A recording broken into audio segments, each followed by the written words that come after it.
اعوذ باللہ من الشیطان الرجیم بسم اللہ الرحمن الرحیم سبح للہ ما فی السماوات والارض وهو العزیز الحکیم صدق اللہ العظیم وصدق رسولہ النبی الکریم۔ ایک مباحثہ میرے دوستو ٹی وی پر بہت زیادہ مقبول ہے، سوشل میڈیا پر، کہ جہاں پر جاوید اختر صاحب جو کہ ایک شاعر بھی ہے اور فلموں کے لیے گانے بھی لکھتے ہیں انڈیا میں،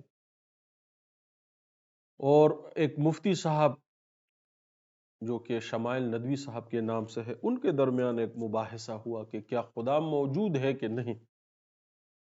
اتفاق سے اس موضوع پر میری بہت زیادہ ویڈیوز جو ہے وہ موجود ہے، تقریباً 6-7 ویڈیوز جو ہے وہ موجود ہے۔ میں اسکرین پر جو ہے اس کا لنک شیئر کر دیتا ہوں۔ یہ پرانی ویڈیوز ہے لیکن آپ اس کو ضرور دیکھیے، اور ایک پلے لسٹ میں ہے، وہ پلے لسٹ میں بھی جو ہے میں اس میں ڈال دیتا ہوں ڈسکرپشن میں، کائنڈلی اس کو ضرور ایک نظر دیکھیے گا، انشاءاللہ اس میں بہت ساری باتیں جو ہے وہ کلیئر ہو جائیں۔ لیکن یہ بحث بہرحال تو موجود ہے کہ کیا خدا ہے کہ نہیں ہے، یہ باتیں تو صحیح ہے ہمارے ہاں، اور یہ ہمارے ہاں بھی مسلمانوں میں بھی موجود ہے۔ ویسے تو ہم کہتے ہیں کہ ایتھیسٹ ہے اور خدا کو نہیں مانتا، اور برے طریقے سے ہم اس کو کہتے ہیں۔ حقیقت یہ ہے کہ جو اس کی خدا کا جو تصویر ہے یا تصور ہے، وہ مسلمانوں کے ہاں بھی جو دھندلایا جا رہا ہے۔ کیا بات ہے کہ مسلمان خود کو قابل مواخذہ محسوس نہیں کرتے، اسی وجہ سے نہیں کرتے کہ خدا پر جو یقین ہونا چاہیے وہ موجود نہیں ہے۔ زبانی کلامی باتیں ہیں کہ ایک خدا ہے تو ہم کہتے ہیں ہاں بھئی ایک خدا ہے۔ اس معاشرے میں اگر آپ کہیں کہ نہیں ہے تو کوئی آپ کو قتل کر دے گا، تو یہاں تو مجبوراً بھی لوگ کہتے ہیں کہ ہاں خدا ہے، اس کا ایمان اور یقین نہیں ہوتا، اس کا ایقان نہیں ہوتا، اس کا وجدان نہیں ہوتا، اس کے دل کی آواز نہیں ہوتی۔ لیکن چونکہ ایک مذہب ہے، لوگوں نے قبول کیا ہے، تو وہ بھی کہتا ہے کہ خدا ہے تو ہم کہتے ہیں خدا ہے، لیکن ان کا جو دلی تصور ہے، جو قلبی اطمینان ہے، وہ اس بارے میں موجود نہیں ہے۔ ابراہیم علیہ السلام نے کہا کہ اللہ مجھے دکھا کہ زندوں کو کیسے مردوں کو تو زندہ کرتا ہے، تو اللہ نے کہا ایمان نہیں ہے، بات سمجھ نہیں آئی؟ تو انہوں نے کہا نہیں ایمان تو ہے، لیکن دل کے اطمینان کے لیے جو ہے مجھے بتا دیجئے۔ تو اللہ نے کہا کہ پرندے پکڑو، ان کا اچار ڈالو، پہاڑیوں پر رکھو، آواز دو، وہ تمہاری طرف دوڑے چلے آئیں گے، ایسے زندہ کرتا ہوں میں تو اطمینان قلب کی جو ہے وہ اتنی اہمیت ہے۔ ہمارے ہاں مولوی صاحبان کہتے ہیں کہ سوال مت کرو، سوال کرو گے تو یا گمراہ ہو جاؤ گے، اور تم فلاں کو دیکھتے ہو، فلاں کو سنتے اس لیے تم گمراہ ہو۔ اور یہی جو ہے وہ ویٹیکن چرچ کا جو ہے وہ قصہ تھا کہ جو بھی سوال کرتا، سائنس کی بات کرتا، عقل اور دلیل کی بات کرتا، اس کو کہتے یہ کافر ہو گیا، اس کو زہر دو، زہر کے پیالے اس کو پلائیں، ان کو قتل کیا، ان کو کہا کہ جو سوال کرتا ہے وہ کیا ہے، وہ غلط۔ تو اس مباحثے بھی ہم نے دیکھا، میں پہلے جاوید صاحب کو ناپسند کرتا تھا بڑا، لیکن اس میں دیکھنے کے بعد تو وہ تو ایک بیچارہ آدمی ہے، وہ سوالات کر رہا ہے، وہ تو بڑے بے ضرر اس کے سوالات کر رہا ہے۔ اب اگر ہمارے پاس اس کے جوابات نہیں ہے، طالبان حق کے پاس اگر خدا کے وجود پر دلائل موجود نہیں ہے، تو یہ تو پھر اس کا قصور نہیں ہے، تو پھر ہمارا قصور۔ اور ہمارا دلیل جو ہے وہ عقلی استدلال قائم کرنا نہیں، بلکہ دل کا اطمینان جو ہے یہ کیا ہے، یہ خدا کا تقاضا ہے، اس ایمان کا تقاضا یہ ہے کہ ہمارا دل اس بات پر گواہ ہے۔ تو اس پہ تو بحث طویل ہے، لیکن مختصر کریں گے انشاءاللہ اس ویڈیو کو، بحث لمبی ہو جاتی ہے پھر لوگ دیکھتے بھی نہیں ہیں۔ آخر میں مفتی صاحب بڑے جذباتی بھی ہو گئے۔ دیکھیں ایک مباحثہ جیتنا ہوتا ہے اور ایک کسی آدمی کے دل میں بات انڈھیل دینا ہوتی ہے، اس میں بڑا فرق ہے۔ یہ نبی کا اور ہمارے عام لوگوں کا یہ فرق ہے کہ نبی جو ہے وہ جو بات کرتا تھا وہ ایسی بات کرتا تھا کہ لوگوں کے دل میں بات انڈھیل دے، اور ان کے دل جو ہے وہ مسرور ہو جائے اس خوشی سے، اس لذت سے، اس کو محسوس کر کے۔ اور ہمارے اچھا مولوی جب میں کہتا ہوں تو میرا مطلب مولوی عام وہ بھی مولوی ہے یہ جو نمازیں پڑھاتے ہیں، لیکن ہمارے بڑے سوٹڈ بوٹڈ جو لوگ ہوتے ہیں وہ بھی یہ مزاج کے مولوی ہوتے ہیں۔ ڈائنر کی جو ہے وہ ویسٹ کٹ پہنتے ہیں اور جے ڈاٹ کی ٹوپیاں پہنتے ہیں، مباحثے کرتے ہیں، لیکن یہ مولوی ہوتے ہیں، بات ان کی وہ جذباتی ہوتی ہے، لفاظیاں ہی ہوتی ہے۔ تو مفتی صاحب جو ہے وہ ندیم صاحب، ظاہر سوری جو بھی ان کا نام ہے، وہ آخر میں بڑے جذباتی ہو گئے کیونکہ وہ مباحثہ جیتنا چاہتے تھے، اور لوگوں نے سیلیبریٹ کیا اس کو، چھوما اس کے ماتھے کو کہ جی شمائل ندوی صاحب جو ہے وہ بڑے۔ تو اچھی بات ہے، دین کا جذبہ ہے، لیکن اس کو کنونس کرنا یہ زیادہ یہ نبوی کام ہے کہ اس کی جو پیاسا ہے وہ آیا ہے، وہ کہتا ہے میں کھلی کتاب ہوں، مجھ پہ لکھو۔ ایتھیسٹ ایمان کے دو شعبے ہیں، لا الہ الا اللہ، لا الہ نہیں ہے کوئی خدا مگر اللہ ہے۔ تو یہ جو ایتھیسٹ ہوتا ہے یہ پہلے شعبے میں، وہ کہتے ہیں کوئی خدا نہیں. تو ہم کس شعبے میں؟ ہم تو کسی شعبے میں نہیں ہے. پتہ نہیں الا اللہ، ہم ویسے زبانی تو مانتے ہیں نا، دل میں ماننے کی بات وہ نہیں. تو جو ایتھیسٹ ہوتا ہے وہ اس پہلے والے میں پکا ہوتا ہے، وہ کہتا ہے لا الہ، وہ کہتا ہے کوئی خدا نہیں ہے، وہ اس میں پکا ہوتا ہے. اس کو تھوڑا سا سفر کرنا ہے بس، وہ ایک کلی کتاب ہے، وہ ایک کنوس ہے کہ اس پر جو ہے کوئی تحریر کر جائے تو پھر کہے گا کہ الا اللہ، ہاں اللہ ہے. اور ہم جو پکے ہوتے ہیں، جو مولوی ہوتے ہیں، جو ہٹ دھرم ہوتے ہیں، وہ ہم نہ پہلے والے کو مانتے ہیں نہ بعد میں والے کو مانتے ہیں. تو پہلے والے کو اس لیے نہیں مانتے کہ ہم کہتے ہیں یہ ہمارے ایمان کے خلاف ہے، بعد والے کو اس لیے نہیں مانتے کیونکہ پھر چوری کرنا چھوڑنا پڑے گا، جھوٹ بولنا چھوڑنا پڑے گا، خدا اور رسول کی مسجد میں بھی سننی پڑے. اب مسجد میں خدا اور رسول کی کون سنے؟ مولوی صاحب ہے نا، اس کی سنیں گے. تو پھر تو ریاست میں بھی جو ہے وہ اللہ کی سننی پڑے گی، اور معاشرے میں بھی صرف بیٹیوں کو حصہ بھی دینا پڑے گا. ہاں، بیٹیوں کو حصہ دینا پڑے گا، بہنوں کو حصہ دینا پڑے گا. تو خدا کی اب کون مانے؟ تو ہم جو لوگ ہیں وہ ہم نہ پہلے میں ہیں نہ دوسرے میں. یہ ایتھیسٹ کم از کم پہلے والے میں تو پکے ہیں، دوسرے میں چلو نہیں آئے، اللہ کرے کہ آ جائے. لیکن اس پورے جو جو مباحثہ ہوا، اس میں چند ہی باتیں اہم تھی، چند ہے دو تین باتیں بس، اسی پر جو ہے وہ بار بار مباحثے ہوتے رہے. اس میں جو سب سے انٹرسٹنگ چیز تھی، اب پتہ نہیں کہ یہ میزبانوں نے طے کیا تھا، یہ مفتی صاحب نے خود طے کیا، وہ مناسب نہیں ہے. انہوں نے پہلے جو ہے وہ طے کیا کہ مذہب میں سے کوئی دلیل نہیں دی جائے گی، یعنی وحی میں سے، ریویلیشن. اور پھر کہا کہ سائنس کو بھی جو ہے وہ بحث میں نہیں لایا جائے گا. اور آخر میں یہ تھا کہ جو امپیریل ایویڈنس ہے، مشاہداتی ثبوت ہے، ان کو بھی جو ہم نہیں چھڑیں گے، بات صرف لاجک کی کریں گے، عقل کی کریں گے. تو خدا گواہ ہے، آپ میری ویڈیوز دیکھیں کہ جو عقلی دلائل ہے اس پہ خدا کو تسلیم کرنے کے لیے مواد انتہائی محدود ہوتا ہے. اسی لیے اللہ نے کہا کہ الذین یؤمنون بالغیب، یہ وہ لوگ ہیں جو غیب کی بات پر ایمان لے آئے ہیں، جو معلوم نہیں ہے، جو سامنے نہیں ہے، جو واضح نہیں ہے، جو چھوا نہیں جا سکتا، جس کو محسوس نہیں کیا جا سکتا. تو چیز ہی ایسی ہے کہ وہ غائب میں ہے، وہ موجود ہی نہیں ہے، وہ حواس ہمسا کے احاطے میں جو ہے وہ نہیں آ سکتا، سمیل نہیں کیا جا سکتا، محسوس نہیں. تو جب آپ اس چیز کو کہ جو غائب میں ہے اس کو عقل سے پرکھنے کی کوشش کریں گے تو ہمیشہ آپ کے پاس دلائل کیا ہوں گے؟ کم ہوں گے. تو جب آپ کے پاس دلائل کم ہوں گے، پھر آپ کو اسے جذبات سے جو ہے وہ واضح نہیں کرنا پڑے گا، بلکہ آپ کو چاہیے کہ آپ اسے اس طرح سے جو ہے وہ واضح کرے کہ اگلا بندہ اس کی افادیت کو، یا جو آگے اس کی جو راستہ کھلتا ہے اس کی طرف اس کی رہنمائی ہو کہ ہاں یہ بات تو اس عقل سے نہیں کھلی، اب آگے کوئی بات ہے تو اس تک پہنچا جائے. یہ بات ہوتی. تو مفتی صاحب نے کوشش کی بڑی، اچھا اللہ ان کو جو ہے مزید، مفتی بڑا آدمی ہوتا ہے، ہم ایسے عالم نہیں ہیں، مفتی بڑا آدمی ہوتا ہے، لیکن نوجوان بھی تھے. تو انہوں نے بڑے جذباتی انداز میں ان چیزوں کے بھی جوابات دیے، اللہ ان کو جو ہے مزید ترقی دے. لیکن میرے خیال سے بات عقلی دلائل چونکہ غائب کے لیے کم ہوتے ہیں، تو آپ نے ایسا استدلال قائم کرنا ہوتا ہے کہ آدمی اگلے سٹیج کے لیے تیار ہو. اور وہ اگلا سٹیج وہ وحی الہی ہے. وحی الہی کے علاوہ کوئی چیز جو ہے وہ خدا کے متعلق پتہ نہیں دے سکتی، مگر چند اشیاء اس ویڈیو میں ہم اس کا جائزہ لیتے ہیں. مفتی صاحب کی جو ایک دلیل انہوں نے دی، صرف انہوں نے خدا کی ذات پر صرف ایک دلیل دی ہے، اور وہ یہ تھا کہ یہ تمام اشیاء کنٹینجنٹ ہے. اور وہ بیچارے بار بار اس سے کہہ رہے تھے کہ یہ جو مطلب اسے اس کا سمجھ نہیں آیا. تو پھر وہ کہتے کہ ایک چیز دوسرے پر ڈیپینڈنٹ ہے تو اس سے پھر کیا انفینٹ ریگریس آف کازز ہوگا. تو پھر وہ بیچارے ان کو سمجھ نہیں آیا، ان کا یہ اس کو تو مجھے سمجھ نہیں آئی بات. تو میں وہ بات بھی سمجھاتا ہوں اور میں عرض کرتا ہوں کہ اس کا مطلب کیا ہے. مفتی صاحب یہ فرما رہے تھے کہ ہر چیز کا وجود جو ہے وہ دوسرے سے منسلک ہے. مثال کے طور پر بال پوائنٹ کس نے بنایا، کس چیز سے بنا، یہ اس چیز سے بنا تو یہ چیز کس سے بنی، یہ اس سے بنی تو وہ کس سے بنی، اس پر قوت صرف ہوئی تو اس پہ وقت صرف ہوا تو کس کا ہو، تو انسان کا، تو انسان کس چیز سے. تو یہ ہمیشہ جو ہے وہ وجہ جو ہے وہ دوسرے وجہ کی تلاش میں جو ہے وہ ہم پھرتے رہیں گے. There is an infinite regress of causes. یعنی اتنی وجوہات ہے کہ ہر وجوہ کو تلاش کرنے کے بعد ایک اور وجہ جو ہے وہ سامنے آئی. فار ایگزامپل ہم کہ کائنات بگ بینگ سے بنا تو بگ بینگ کیسے ہوا، یہ جی ایک انفینٹ ماس تھا تو یہ انفینٹ ماس کہاں سے آ گیا، یہ جی اتنا جو ہے وہ ماس وقت کے ساتھ اور توانائی کے ساتھ جو ہے وہ جب، تو یہ توانائی کہاں سے آ گئی، اس کو کس نے توانائی دے دی. تو ہم کہیں گے کہ یہ ان نون کازز ہے. پھر وہ اس طرح اختر صاحب نے آپ کی بات سنی بھی، انہوں نے کہا ہم تسلیم کر لیں گے کہ آگے وجہ نہیں معلوم ہے. اور مفتی صاحب کا استدلال یہ تھا کہ چونکہ کازز انفینٹ ہے لہٰذا یہ ہمیشہ انفینٹ رہیں گے، یہ کبھی معلوم نہیں ہو سکی. تو جب بھی ایک آخری کاز کی طرف آپ جائیں گے تو ہم کہیں گے کہ یہ خدا کی ذات پر استدلال ہے کہ ایک ایسا ہونا چاہیے کہ جس نے اس انفینٹ ریگریس آف کازز کو انیشیٹ کیا، یعنی جو تیلی جس نے جلائی، کون فیکون. اللہ کہتا ہے کہ جب میں اس کا ارادہ کیا تو میں نے کہا کون ہو جا تو فیکون. تو ظاہر ہے کہ وہ قوت، وہ امر، وہ ارادہ، لیکن یہ تو ریویلیشن وہی سے ہے، وہی کو انہوں نے کاٹ دیا کہ وہی کی طرف جائیں گے نہیں.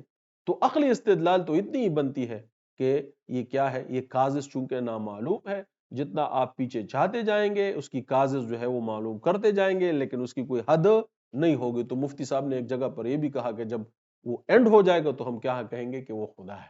تو یہ بات تو ٹھیک ہے، اس سے ایک استدلال جو ہے وہ ضرور قائم ہوتا ہے، لیکن یہ استدلال اتنا قوی نہیں ہے بذات خود. اس سے آپ کسی ملحد کو کنوینس نہیں کر سکتے، وہ کہے گا کہ میں اس کو نہیں مانتا، بات ختم ہو گئی. آپ یہ استدلال پیش کیا جاتا ہے اس ریزن کے لیے کہ بھئی اب اس سے آگے اگر ایک وجود ہے تو اب اس کو تلاش کرنا ہے. تو وہ تلاش کس سے ہوگا؟ وہ پھر عقل سے نہیں ہوتا. اس کے لیے ہم محتاج ہیں نبی کی جو رسالت ہے وہی کی. اسی لیے تو خدا نے نبی بھیجے. اگر یہ عقل سے ثابت ہوتے، یعنی اس طرح عقل سے ثابت ہوتا ہے اللہ، لیکن ایک وجود ثابت ہوتا، وہ کیسا ہے، وہ کیسے کرتا ہے، کیسے کیا اس نے، اس کا راز کیا ہے، اس کا حکم کیا ہے، سر الہی کیا ہے، حکم الہی کیا ہے، امر الہی کیا ہے، ٹھیک ہے نا جی، قانون الہی کیا ہے، اسباب الہی، یہ پھر جو ریویلیشن سے جو ہے یہ بات کھلتی ہے. یہ بات عقلی استدلال سے جو ہے وہ پھر نہیں کھلتی. حقیقت یہ ہے کہ اگر میں عرض کروں کہ انسان جو ہے یہ ایک بنیادی انسانی ضرورت، خدا ایک بنیادی انسانی ضرورت ہے. یہ بات ان کا کہنا کہ یہ لوگوں نے گڑھا ہے خدا، یہ ایسی بات نہیں ہے. انسان بڑا چالاک چیز ہے، اس کو کیا ضرورت تھی کہ بجلی کڑ کے وہ ڈر گیا کہ جی یہ خدا ہے. یہ اس کے اندر ایک انسانی جبلت ہے. جس طرح انسان کے اندر خوراک کی جبلت ہے وہ کھاتا ہے، جنس کی جبلت ہے کہ وہ اس کی خواہش کرتا ہے، سونے کی جبلت ہے کہ وہ سو جائے، چیزیں حاصل کرنے کی اس کے اندر جبلتیں ہیں. یہ تمام جبلتیں جو اندر، اس کے اندر ایک اور خصوصیت ہے، وہ ایک خدا کی ضرورت ہے جو اس کے نہا خانہ دل کے اندر جو ہے وہ رکھی گئی. تو انسان نے خدا کو ڈر اور خوف کی وجہ سے تخلیق نہیں کیا، بلکہ یہ اس ضرورت کے تحت تخلیق کیا گیا ہے کہ جو اس کے اندر جو ہے موجود ہے. اور اس ضرورت کے لیے دو عوامل ہیں، یہ میری ویڈیوز میں موجود ہے، کائنڈلی اس کو دیکھیں. ایک عامل جو ہے وہ کائنات ہے، اور ایک عامل اس کے دل کے اندر ہے. وہ جو اس کے دل کے اندر جو چیز ہے وہ روح انسانی ہے جس کی طرف وہی کی گئی ہے. اللہ کہتا ہے کہ اے رسول وَنَزَّلْنَاهُ عَلَىٰ قَلْبِكَ، کہ یہ میں نے آپ کے قلب اطہر پر جو ہے وہ اتاری. قلب روح کا مقام ہے، صدر مقام ہے، محل ہے. یہ جسم کا لوتھڑا نہیں ہے، یہ ایک دھڑکتا ہوا خون کا لوتھڑا نہیں ہے. تو ایک اس کے اندر سے جو ہے وہ روشنی پھوٹتی ہے، اس پر وہ جو ہے وہ آئے نہیں، تسلیم نہیں کیا. اور نہ مفتی صاحب نے بحث استدلال ایسا باندھا کہ اس کی طرف جو ہے ان کا دھیان جائے کہ ہاں یار یہ بھی کوئی چیز ہے، اس کو بھی ٹرائی کرنی چاہیے. اور دوسری چیز جس پر زیادہ تر ان کے مباحث رہے وہ کائنات ہے. یہ ایک تخلیق ہے، یہ ایک شاہکار ہے، یہ ایک اتنی بڑی مصوری جو ہے نا، یہ کسی مصور کے بغیر جو ہے وہ ممکن نہیں ہے. اتنی بڑی کائنات کا تخلیق ہو جانا یہ بغیر کسی کرنے والے کے جو ہے وہ ممکن نہیں ہے. اگر آپ کہتے کہ یہ حادثاتی ہے تو پھر اس کے قوانین اتنے پرفیکٹ کیوں ہیں؟ اگر یہ ایک حادثاتی عنصر ہے یہ زمین اور کائنات، تو پھر اس کے یہ جو اتنے پرفیکٹ اینگلز ہیں، اس میں جو اتنی پرفیکشن ہے، یہ جو ہے پھر اس پہ ممکن نہ ہوتی. بلکہ یہ بھی ہوتا کہ کبھی یہ پرفیکٹ ہوتے، کبھی یہ امپرفیکٹ ہوتے، کبھی یہ ایک طرف کو چل پڑتے، کبھی یہ دوسری طرف، کبھی یہ ایک سمت میں ہوتے، کبھی یہ اس میں ضرور جو ہے وہ خامی ہو. خدا قرآن میں بھی اس طرف اشارہ فرماتا ہے، لیکن خدا کی طرف قرآن کی طرف وہ آئے نہیں. تو عقلی استدلال بھی یہی ہے کہ یہ کائنات جو اتنا بڑا شاہکار ہے یہ بغیر کسی کے بنانے سے بنتا نہیں. اگر بن بھی گیا خود تو اتنا پرفیکٹ کیسے ہو سکتا ہے، اور ریپیٹڈلی پرفیکٹ کیسے ہو سکتا ہے؟ یعنی اربوں سال سے آپ خود کہتے ہیں کہ یہ وجود قائم ہے، تو یہ اربوں سال سے اتنا پرفیکشن کے ساتھ کیسے کام کرتے ہیں؟ فزکس کے علاوہ کیوں نہیں ٹوٹتا؟ یہ کسی بنانے والے کی طرف جو ہے وہ اشارہ کرتے ہیں اور استدلال کرتے ہیں. اور اس کی سب سے بڑی مثال یہ ہے کہ اگر یہ اتفاقی ہوا ہے تو یہ دوسری جگہوں پر اتفاقی کیوں نہیں ہوتا؟ یہ مریخ پر اتفاقی کیوں نہیں ہوا؟ یہ دوسرے سیاروں پر اور دوسری کہکشاؤں میں اتفاقی کیوں نہیں ہوتا؟ یعنی جو اتنا بڑا اتفاق واقعہ ہوا ہے کہ اس میں پھر انسان بھی بن گئے، جانور بھی بن گئے، جس کو آکسیجن کی ضرورت ہے وہ آکسیجن بن رہا ہے، اس کو مل رہا ہے، جس کو کاربن ڈائی آکسائڈ کی اس کو کاربن، اور اتنی پرفیکٹ ایکویشنز میں کہ وہ بالکل سرے منہ جو ہے وہ اس سے انحراف نہیں کرتا. میرے دوستو یہ تمام چیزیں ایک بنانے والے کی طرف استدلال کرتی ہیں، لیکن اس استدلال کو جو ہے وہ آگے لے کر وہی کی طرف لایا جائے گا کہ وہی الہی وہ واحد چیز ہے جو بعین ہی بذات ہی ڈائریکٹلی جو ہے وہ خدا یا اللہ یا کسی بنانے والے کی طرف جو ہے آپ کی رہنمائی کرے گا۔ اس کے علاوہ خدا کے یؤمنون بالغیب، وہی کے بغیر اس کا تصور قائم نہیں ہو سکتا۔ عقلی دلائل سے آپ ایک استدلال جو ہے وہ قائم کر سکتے ہیں، پھر آگے جو ہے آپ نے اس کو بڑھنا ہوگا۔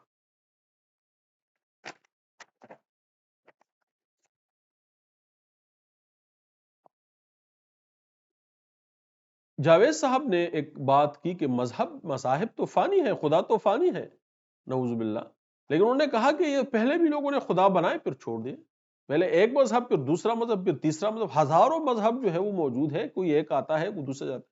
یہ بات جاوید صاحب کی درست نہیں ہے، یہ بات اس کی درست نہیں ہے۔ یہ تو لوگوں کا تصور ہے، کبھی وہ خدا کے متعلق سچا تصور قائم کریں گے، کبھی جھوٹا کریں گے۔ ہیومن بینگ ہے، ایموشنل بینگ ہے، اللہ نے اس کو بڑے اختیارات دیے ہیں کائنات کے اندر، اس کو بڑی سوچ بوجھ دی ہے، کبھی وہ ایک فیصلہ کرتا ہے کبھی دوسرا، اسی لیے تو نبی آتے ہیں۔ اگر وہ خود معلوم ہوتے اللہ تو نبی کی ضرورت نہیں تھی، پھر تو خود ہی بات معلوم ہو جاتی اور پھر امتحان بھی ختم ہو جاتا۔ اور انسان کے اندر ایسی جبلتیں بھی ہے کہ وہ ان پابندیوں سے خود کو جان چھڑانا چاہتا ہے، کہتے ہیں کیا خدا کا تصور لیں گے، قرآن اور حدیث ہوگا اور نمازیں پڑھنی پڑیں گی اور جھوٹ جو ہے بچنا پڑے گا اس سے۔ تو انسان کی جبلتیں بھی ہوتی ہے جو اس کو خدا اور اس کے معاشرے کو دور کرتی جاتی ہے، حتیٰ کہ اس کے تصور کو گم کر، تو پھر اللہ دوسرا نبی بھیجتا ہے۔ یہی ولی اللہ، اولیاء اللہ، یہ علماء کرام، یہ مشائخ عظام، یہ مجددین، یہ ان کی ضرورت اسی لیے پڑتی ہے کہ لوگ اس کا تصور خراب کرتے ہیں، پھر لوگ آتے ہیں اور اس تصور کو جو ہے وہ درست کرتے ہیں۔ تو یہ استدلال جو ہے جاوید صاحب کا درست نہیں ہے، یہ تو لوگ کرتے ہیں، لوگ کا اپنا عمل ہے، یہ خدا کا جو ہے اس سے کیا تعلق۔ اور جو سب سے بڑا مباحثہ رہا وہ یہ رہا کہ جناب غزہ میں جو ہے وہ ظلم ہوا، تو اللہ کہتا ہے کہ ظہر الفساد فی البر والبحر بما کسبت ایدی الناس، یہ تو خود لوگوں کے ہاتھوں کا کمایا ہوا ہے۔ یہ جو فساد خشکی اور زمین پر ہے، جو تری اور خشکی پر جو فساد ہے، اللہ کہتا ہے کہ بما کسبت ایدی الناس، یہ تو لوگوں کے ہاتھوں کا کمایا ہوا ہے، یہ تو تم لوگوں نے خود کیا ہے۔ یہ غزہ میں بچے مرے ہیں، اس کے تو ہم خود سے، مسلمان بھی اور یہودی بھی، یہ دونوں نے مل کر یہ بچے مارے ہیں۔ یہ جو بچے مرے ہیں یہ ہم نے خود مارے ہیں، ہم خود ان کے قاتل ہیں، یہ بطور انسان ہم جو ہے ان کے قاتل ہیں، ہم نے ان بچوں کو مارا ہے۔ اور اس کو تو چھوڑے، کوئی 3-4 ہزار تو بھوک سے لوگ مرے ہیں، یعنی چلو گولی سے تو چلو ہم کہیں گے کہ تم نے مار، ظالم ہو، بھوک سے جو ہے وہ تو یہ ظلم ہوا ہے، لیکن یہ اللہ کی طرف اس کو مرسوب نہیں کیا۔ ہاں اللہ نے کوئی حکم بھیجا ہو، کسی کو کہا ہو، تو یہ حماس نے اور اسرائیل نے مل کر جو ہے یہ بچے مارے ہیں۔ دونوں طرف جو بھی لوگ مرے ہیں یہ انسانوں نے خود اپنے ہاتھوں سے مارے ہیں۔ خدا کی قسم، خدا کی اس میں ذرا برابر جو ہے اس کی طرف اس کو منسوب نہیں کیا جا سکتا۔ بما کا سبت عید الناس ہے، انہوں نے دین کو خود سمجھا، خود انٹرپریٹ کیا، خود یہ لڑائی اختیار کی۔ ابھی میں ایک ویڈیو جو ہے اس پہ اپلوڈ کرنے والا ہوں کہ یہ جو بونڈی بیچ میں جو ہے یہ آسٹریلیا میں یہ واقعہ ہوا، اور پھر جو ہے یہ حماس نے جو کچھ کیا ہے، یہ 1200 لوگ مارے ہیں، کیا یہ اسلامی تعلیمات تھی کہ آپ جو ہے وہ نہتے لوگوں کو جو ہے وہ قتل کریں اور ان میں سینکڑوں کو جو ہے وہ یرغمال بنا؟ یہ کون سی اسلامی تعلیمات ہے؟ مجھے تو یہ اسلامی تعلیمات کہیں پہ بھی نہیں ملی، نہ تاریخ اسلامی میں ملی، نہ سیرت نبوی میں ملی، نہ قرآن و حدیث میں ملی، نہ صحابہ کے طرز عمل، یہ تو ہمیں تو کہیں یہ چیز نہیں ملی۔ تو یہ کس نے جو ہے وہ یہ چیز ایجاد کی؟ تو غزہ میں جو کچھ ہوا یہ بما کا سبت عید الناس ہے، اللہ کہتا ہے کہ یہ فساد تمہارے اپنے ہاتھوں کا برپا کردہ ہے۔ اور یہ دونوں جو ہے اس کو ہم نہیں کہہ سکتے کہ انہوں نے جو ہے وہ کسی بہت بڑے حق کے لیے یہ قربانی دی، یہ اس پر بہرحال تفصیلی بات ہوگی، لیکن یہ جو کچھ ہوا خدا کی طرف آپ اس کو منسوب نہیں کر سکتے۔ مفتی صاحب نے بڑی زیادتی کی، اس نے کہا کہ یہ ان لوگوں کا امتحان ہے بچوں، یہ بہت بری بات ہے، غلط امتحان لوگوں کا اس چیز میں نہیں، امتحان لوگوں کا اس چیز میں ہے کہ کون حق کو قبول کرتا ہے کون نہیں۔ ہاں پھر اس حق کے راستے میں ان پر جو قربانیاں آئیں وہ بھی امتحان نہیں ہے، پھر اس کو صبر سے تسلیم کریں، یہ بات ہے۔ یہ بات نہیں ہے کہ بچے مر رہے ہیں تو یہ ان کی آزمائش ہے، تو یہ اللہ کیسی آزمائشیں کرتا؟ اللہ ایسی آزمائش اس نے ایسی آزمائش نہیں ڈالی۔ ہاں امتحان اگر ڈالا ہے تو آپ اس کو صبر سے، وہ الگ چیز ہے، لیکن یہ کہ اللہ، اس نے جو سوال کیا کہ اللہ نے ظلم کیا نعوذ باللہ، تو اس نے کہا کہ نہیں یہ اللہ کی طرف سے یہ اللہ کی طرف سے آزمائش نہیں ہے۔ اللہ کی طرف سے آزمائش دین اور حق کو قبول کرنا اور اس کو چھوڑ دینا، یہ آزمائش ہے۔ پھر جو حق کے راستے میں مشکلات ہیں پھر اس کو تسلیم کریں، یہ طریقہ ہے۔ یہ بات کرنا کہ یہ جو ظلم ہوا یہ اللہ کا امتحان ہے، یہ تو بما کسبت ایدی الناس ہے، یہ تو خود ان کے اپنے ہاتھوں سے کیا کر دے۔ اور دوسرا کہا کہ ان کے لیے بڑا اجر ہے آخرت میں، تو وہ یہی کہہ رہے کہ ادھر تو ان کو تم نے ٹکڑے ٹکڑے کر دیا، ادھر تو ابھی بھی آپ لوگ تصویریں شیئر کرتے ہیں کہ جی یہ غزہ میں یہ ظلم ہو رہا ہے اور بچے بھوکے مرے، بارش ہو رہی ہے، تو یہ اس بارے میں تو ان کا اجر ہے، لیکن اس کا سوال یہ ہے کہ اب یہ جو 70,000 لوگ مرے ہیں، 1,70,000 لوگ جو زخمی ہوئے ہیں، کوئی 12,000 تو اسرائیل پکڑ کے لے گیا ہے، تو یہ جو ابھی جو ظلم، ابھی یہ جو مسائل ہوئے ہیں، یہ ان کے اجر والی بات میں ہے کہ ان کا اجر اللہ ان کو دے گا۔ وہ اس کا جو استدلال وہ سوال کر رہا تھا، وہ یہ سوال کر رہا تھا کہ یہ ظلم اللہ نے کیا ہے، تو یہ جو ظلم ہے یہ اللہ نے، یہ بما کسبت ایدی الناس۔ مفتی صاحب نے اس کا جواب بہرحال میرا خیال میں کیا صحیح نہیں دیا۔ آخری سوال جو انہوں نے کیا وہ یہ تھا کہ جناب اللہ آشکارا ہو، اگر اتنا ہی خدا ہے تو آشکارا ہو، میں تو فیض کو نہیں مانتی، نہیں میں اندھی تقلید نہیں کر سکتا کہ اللہ کہتا ہے کہ یؤمنون بالغیب تو میں اس کو مان لوں، نہیں، یہ بات ان کی صحیح ہے کہ آپ اس کو تسلیم نہیں کر سکتے، لیکن عقل کی بنیاد پر اللہ کو تسلیم نہیں کر سکتے۔ اس سے ایک سٹیپ آگے ہے، وہ ہے وحی الہی، وہ ہے ریویلیشن۔ عقل آپ کو اتنا ہی مواد فراہم کرتا ہے کہ ایک وجود کی ضرورت کا احساس آپ کو دلاتا ہے کہ ایک ایسے وجود کی ضرورت ہے جو ان چیزوں سے ماورا ہے، جو ان چیزوں سے اوپر ہے، تو آپ کے اندر ایک تڑپ اور ایک خواہش پیدا ہوتی ہے۔ اس تڑپ اور اس طلب انسانی کے لیے پھر اللہ نے جو ہے وہ نبی نازل کیے، وحی نازل کی، قرآن نازل کیا اور اپنی ہدایت نازل کی کہ اب اس سے ہدایت لو، اب اس سے جو ہے وہ اپنے چیزوں کو سمجھو اور خدا کی طرف جو ہے اس کی قربتوں کی طرف جو ہے وہ آؤ۔ تو یہ بات اتنی تو اختر صاحب کی ٹھیک ہے، جاوید اختر صاحب کی، کہ میں اس طرح جو ہے اس کو نہیں مان سکتا، اندھی تقلید میں نہیں کر سکتا، مجھے دکھاؤ، تو یہ مطالبہ اس کا ٹھیک نہیں ہے، کیونکہ جب اللہ دکھ گیا، اللہ نے خود قرآن میں کہا کہ جب اگر میں فرشتہ اتار دوں تو پھر تو بات واضح ہو گئی، کھل گئی، پھر تو یؤمنون بالغیب نہیں، جب غیب کھل گیا تو غیب تو ختم ہو گیا۔ غیب تو تبھی تک غیب ہے کہ جب وہ موجود نہیں ہے، تو جب وہ کھل گیا تو پھر تو غیب ختم ہو گیا، تو اللہ جو ہے وہ ایسا نہیں کر سکتا۔ لیکن آپ ایسا عقیدہ مت مانے، ہم بھی آپ کو نہیں کہتے، مفتی صاحب نے جو ہے نا جی اس کو صحیح ہینڈل نہیں، ہم بھی یہ دعویٰ نہیں کرتے کہ آپ عقل کی بنیاد پر اللہ کو تسلیم کریں، نہیں، ہم کہتے ہیں کہ عقل کی بنیاد پر ایک خدا کی ضرورت جو ہے وہ پیدا ہوتی ہے کہ بھئی ایک خدا تو ہونا چاہیے نا، کہ اس کائنات یعنی یہ تصویر بغیر مصور کے نہیں بنتی، تو اتنی بڑی شاہکار کائنات کیسے جو ہے وہ ایک تخلیق کرنے والے کے بغیر جو ہے وہ تخلیق ہوئی ہے۔